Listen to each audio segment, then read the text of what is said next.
Good morning, students. I hope you all are doing well. Today we will continue the reading of chapter number 13, the Gandhiji and the Freedom Movement.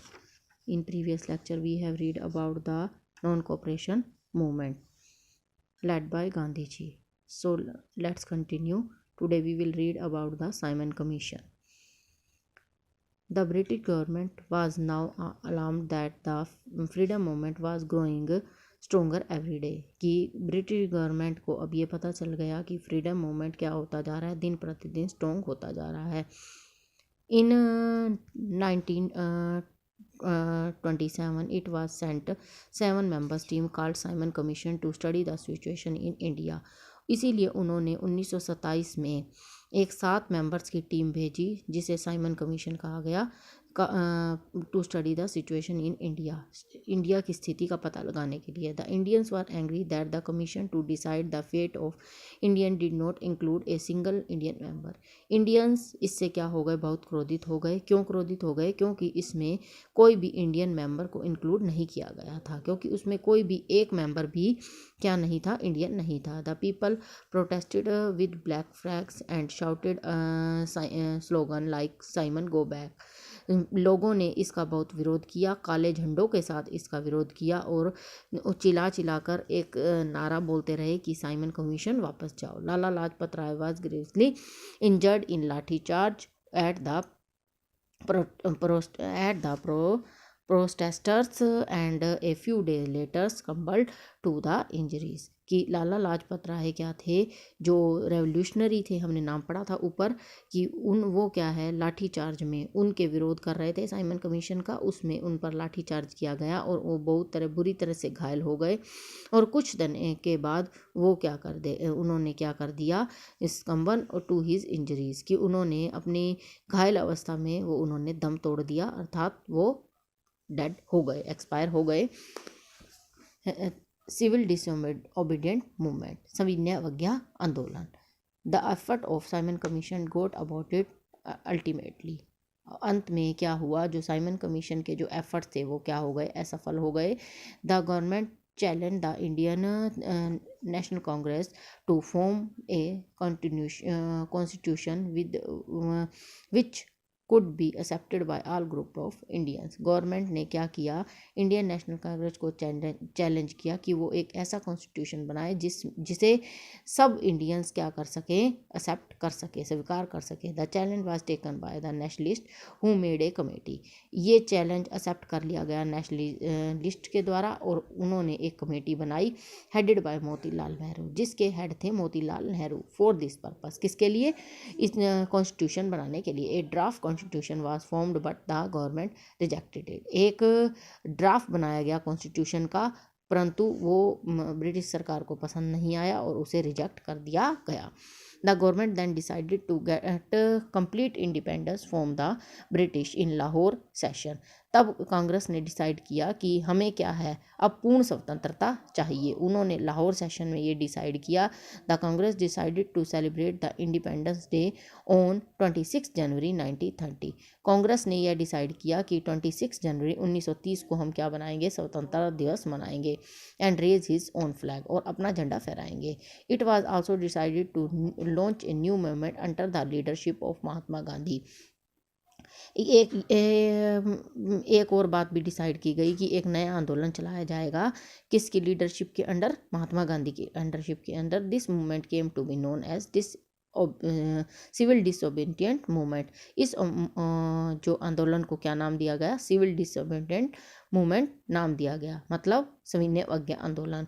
Other prominent leaders of the movement included Jawaharlal Nehru, Sardar Vallabh Bhai Patel, doctor Rajendra Prasad, मौलाना अब्दुल कलाम, सरोजनी नायडू.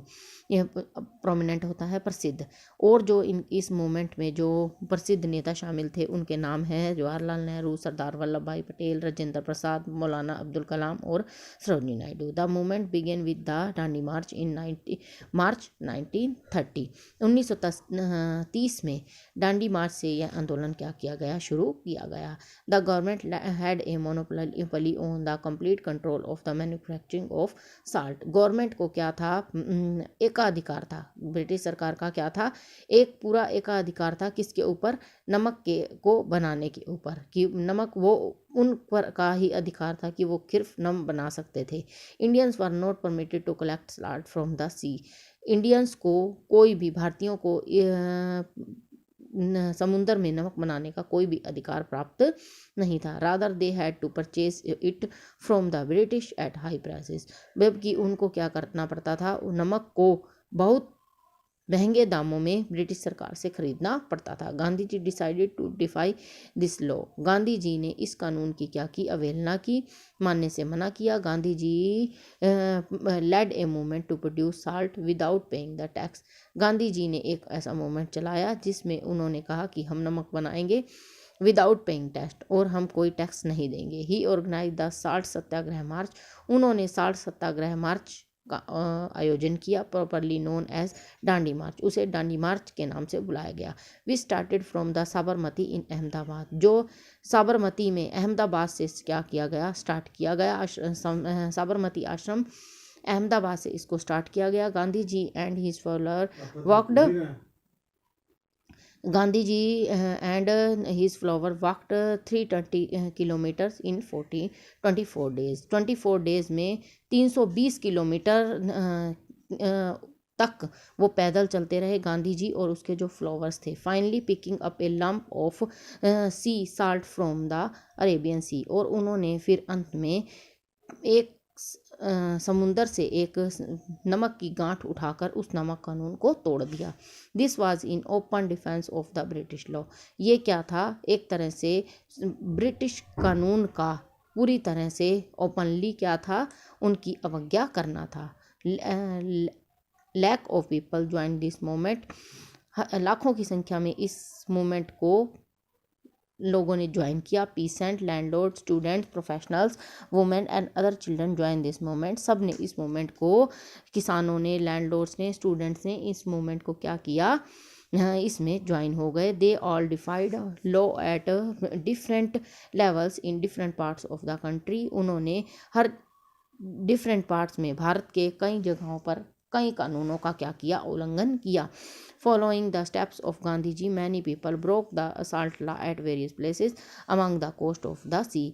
गांधी जी के नक्शे कदम पर चलते हुए कई लोगों ने समुंदर के किनारे क्या किया, नमक कानून को तोड़ दिया। Thousand of people were arrested. हजारों की संख्या में लोग अरेस्ट किए गए। As people were being stuffed into jail. लोगों को जेलों में क्या करना, भरा जाने लगा। And more join the movement. क्योंकि लोग बहुत ज़्यादा इसको मूवमेंट में शामिल हो रहे थे, इसीलिए उन्हें जेलों में पकड़ कर जेलों में भरा जाने लगा। Which soon spread all over the country.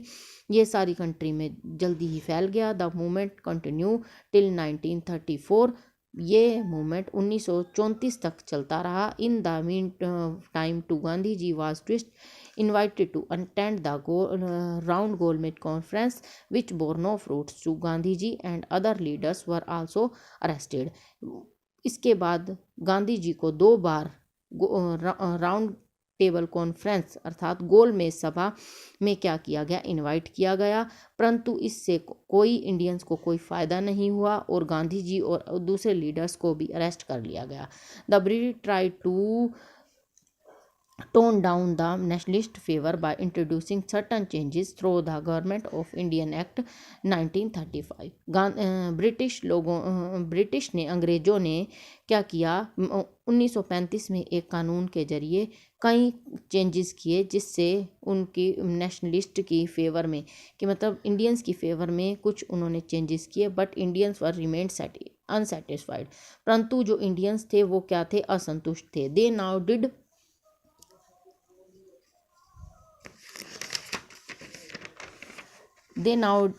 Did not want any changes. वो अब कोई परिवर्तन नहीं चाहते थे, बट ओनली फ्रीडम। सिर्फ उन्हें क्या चाहिए था, आज़ादी चाहिए थी। However the Congress participated in this election held in 1936 to prove how popular the government was with Indians. फिर 1936 में क्या किए गए चुनाव हुए जिसमें कांग्रेस ने पार्टिसिपेट किया और यह प्रूव करना था, उनका मकसद ये था, यह प्रूव करना था कि ब्रिटिश गवर्नमेंट इंडियंस में कितनी पॉपुलर है, अनपॉपुलर है, मतलब अप्रसिद्ध है, इतना उनको पसंद नहीं किया जाता, ये उनका मकसद था। इसीलिए कांग्रेस ने क्या किया, 1935-36 में जो चुनाव हुए उनमें भाग लिया। The Congress formed government in the most offensive। Congress ने क्या किया, बहुत अधिकतर प्रांतों में क्या बनाई, सरकार बनाई, मतलब कांग्रेस अच्छी वोटों से चुनाव जीत गई। World war second broke out in 1936। 1936 में क्या हुई, सेकंड वर्ल्ड वार भी स्टार्ट हो गई। Again the British wanted India to help in the war efforts. अब अंग्रेज क्या चाहते थे कि इंडियंस भी क्या करें, उनकी इस युद्ध में मदद करें। The British dragged Indian into the war without consulted the Indian leaders. Consulted होता है सलाह किए बगैर, सलाह मशवरा किए बगैर ही इंडियन लीडर्स से ब्रिटिश ने क्या किया, वार में उनको धकेल लिया, मतलब उनको ज़बरदस्ती उनको फोर्स किया कि तुम हमारे साथ वार में भाग लो, युद्ध में भाग लो। सेकेंड वर्ल्ड वार में the Congress government in the provinces resigned in protest. Congress government ने क्या किया, इसके विरोध में कई जगह से क्या कर दिया, रिजाइन कर दिया। The British government remained adamant and was not ready to listen to Indian leaders. जो ब्रिटिश गवर्नमेंट थी वो अपने निर्णय पर अटल रही, अडामेंट होता है अटल रहना, कि अपने निश्चय पर अटल रही और जो भारतीय नेताओं को सुनने को बिल्कुल तैयार नहीं थी। अर्थात उनका यही मकसद था कि इंडियन हमारी सेकेंड वर्ल्ड वार में क्या करें, मदद करें। सो स्टूडेंट्स, आई होप आपको ये टॉपिक अच्छी तरह से समझ आ गया होगा। Your homework is to write 15 difficult words from this lesson in your rough notebook.